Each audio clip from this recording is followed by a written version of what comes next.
Querido povo de Deus, a vossa graça e paz da parte de Deus nosso Pai e nosso Senhor Jesus Cristo. Amém. Segundo domingo do Advento, vamos nos preparando para receber e celebrar a encarnação do Messias, o Verbo divino de Deus. Neste domingo, o Senhor nos chama para a vigilância e a esperança. O profeta Isaías, na primeira leitura, no capítulo 40, que assim como João Batista é uma voz forte que anuncia a vinda do Messias, a conversão do povo, e o sinal da conversão é que o povo se aproxime do Messias, se aproxima de Deus. Marcos, no início do seu Evangelho, diz: Evangelho de Jesus Cristo, Filho de Deus. Quem vem a nós é Deus mesmo, porque Jesus é Deus. E nos representa e vindo a nós nos comunica a misericórdia do Pai e seu amor. Isaías, na primeira leitura, nos coloca diante desse Deus que virá para ser o nosso pastor. E diante desse capítulo 40, dentro dessa profecia, nós contemplamos três outras profecias, podemos dizer. Primeiro Isaías fala para Jerusalém, que estava no período de prisão por Nabucodonosor, rei da Babilônia. A infidelidade de Israel fez com que ela fosse levada em cativeiro. O povo de Israel, em 597, foi levado como escravo para o povo de Nabucodonosor, rei da Babilônia. Depois, em 548, o povo é liberto, e Isaías está contando para esse povo: Jerusalém, primeiro alegra-te, porque tu não és mais escravo. O teu Deus é que te libertou e te pede esperança. É teu Deus mesmo que virá e cuidará das ovelhas. E uma voz do alto dirá: preparai os caminhos, endireitai as veredas, o Senhor se aproxima, Jerusalém. Mas celebra com júbilo, porque tu não és mais escravo de ninguém. Deus virá para completar a tua liberdade, Jerusalém. E Jerusalém hoje somos nós. Isaías termina dizendo: o Senhor mesmo será o teu pastor, e cuidando de ti colocará a ti as outras ovelhas no colo, e cuidará como pastor a seu rebanho, Jerusalém. Hoje nós vivemos outras escravidões, nós vemos outras formas de desejo de liberdade. O primeiro é a escassez do nosso coração das coisas divinas.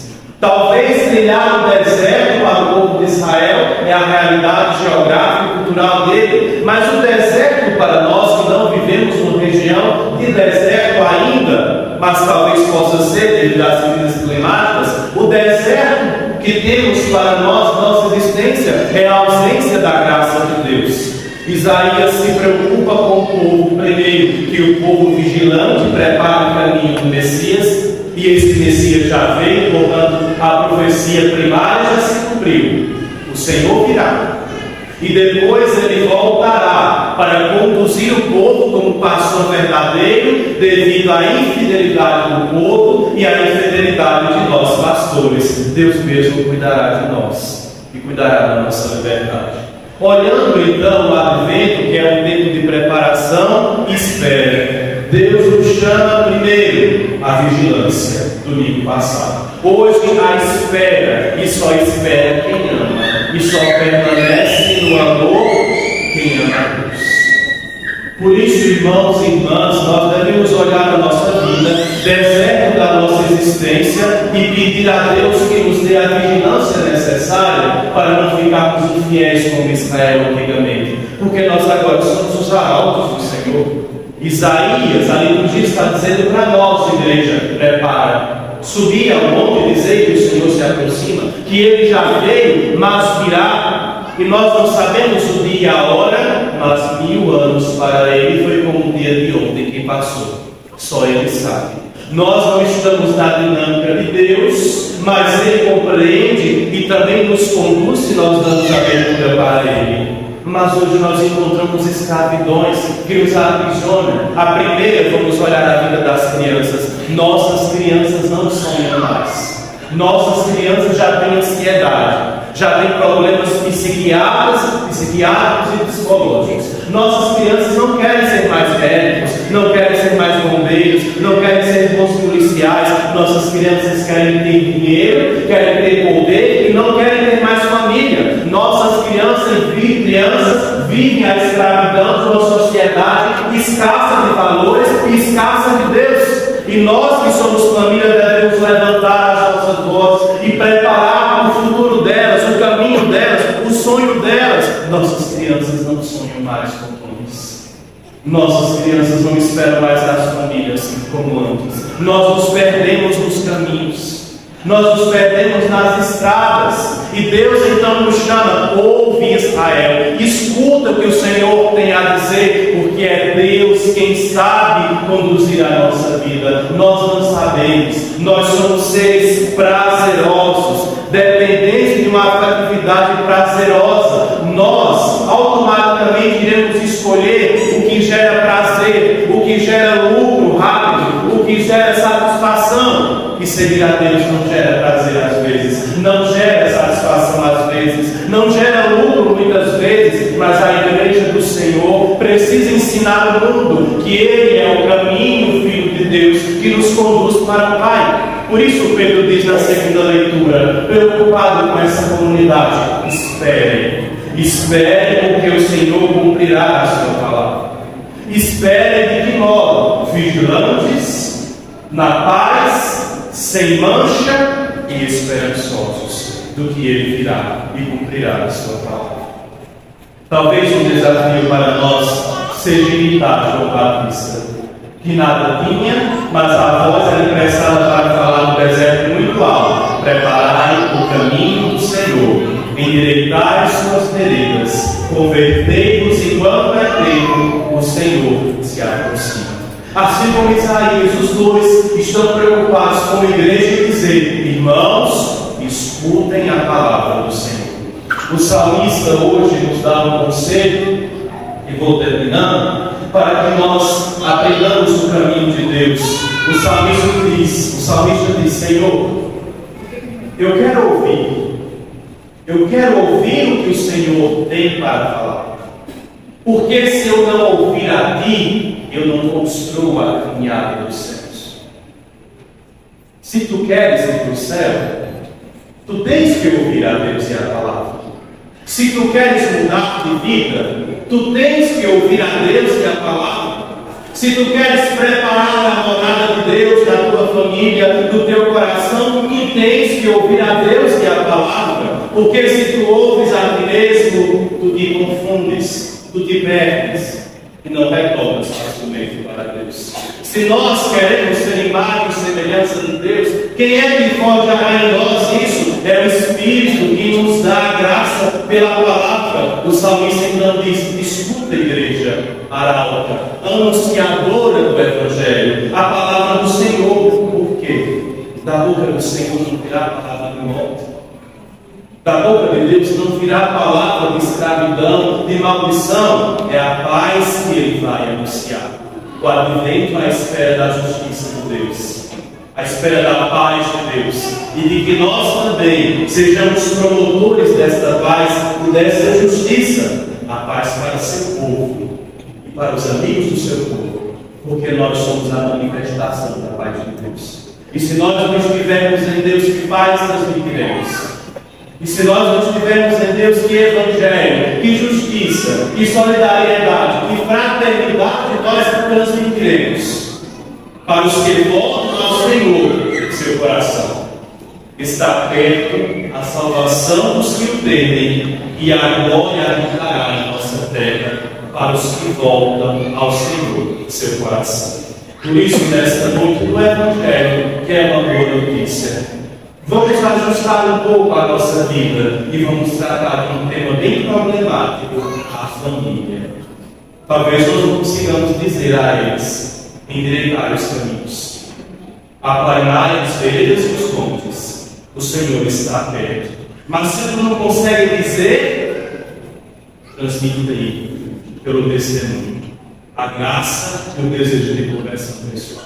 Se tu não consegues pregar para eles, dizer com o coração, dizer com a vida, com a conversão, com o Evangelho, com o testemunho. Dizer para eles com a forma de quem quer mudar e entrar na dinâmica do Evangelho para que eles olhem e contemplem as sinais de mudança, as sinais de melhora. Alguma coisa se transforma por quem deixa-se tocar pela palavra de Deus. Então, Senhor, se nós não conseguimos falar aos nossos do Evangelho, dai-nos a graça de dizer com a nossa palavra, com o nosso testemunho, com a nossa conversão e com o nosso comprometimento. Se eu não tenho o dom da fala, transmita-me nos meus gestos cristãos de justiça, de fraternidade, de cuidado, de caridade, de amor, que eu sou cristão e que eu quero anunciar-lhes a paz que vem do meu Deus, para que Deus também faça morada na minha família. Assim devemos fazer.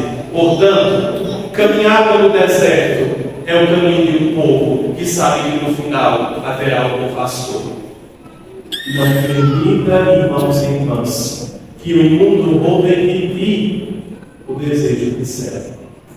Assim como estão falando de nós, que a felicidade e que o céu é possível.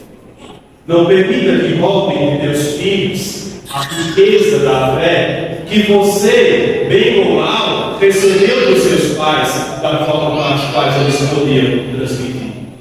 Não permita que a boa nova seja roubada, porque o cristão sem o Evangelho é um cristão sem as portas para o céu. Não permita que roube das nossas crianças o desejo de chegar a Jesus e de que Jesus as transforme, e as nossas famílias são as guardiões desse tesouro, dessa justiça e desse sonho de Deus. Enchemos o nosso coração com a graça do Evangelho e a esperança de Deus. Preparar o caminho talvez seja olhar a nossa vida hoje e ver o que é que não está em concordância com o Evangelho. Eu vou dizer para mim antes de dizer para o outro. Para Deilton, porque eu não sou outra coisa senão padre. Não se separa o padre do altar e o padre do dia a dia. É ontológico, significa dizer no ser da minha identidade. Eu não posso dizer daqui a meia hora não sou. Errarei sendo, acertarei sendo. Então Deus diz a mim mesmo, Padre Adeilton, endireitai tuas caminhos, aplainai os teus caminhos, antes de dizer aos outros. Mas eu preciso também partilhar com vocês juntos.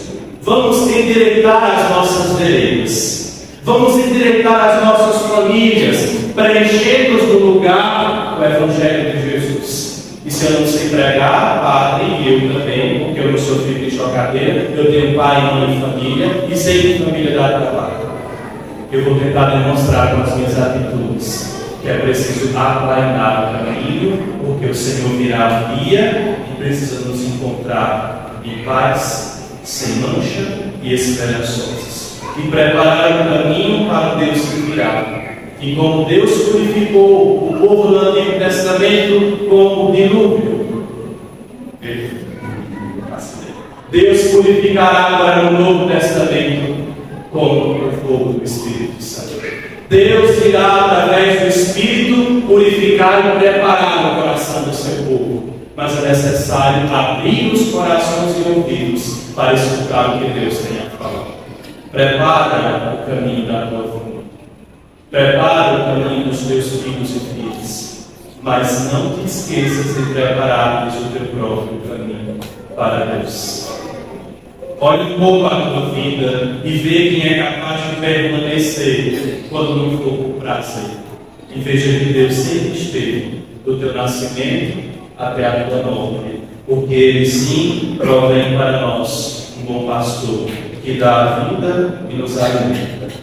Que o Senhor nos ajude e nos dê a esperança firme do Espírito, para que, como João Batista, sejamos arautos e transformemos também nossa vida e ajudemos as nossas famílias a preparar o caminho para o Senhor que já veio, mas que virá um dia e será tudo em todos. Quando estiver difícil, fala para Ele. Quando estiver com raiva, fale para Ele. Quando estiver sem esperança, dize a Ele também, mas escuta o que Ele tem para dizer também. As palavras dele são Espírito e são vida. As palavras do homem sem Deus são palavras de morte. Louvado seja nosso Senhor Jesus Cristo. seja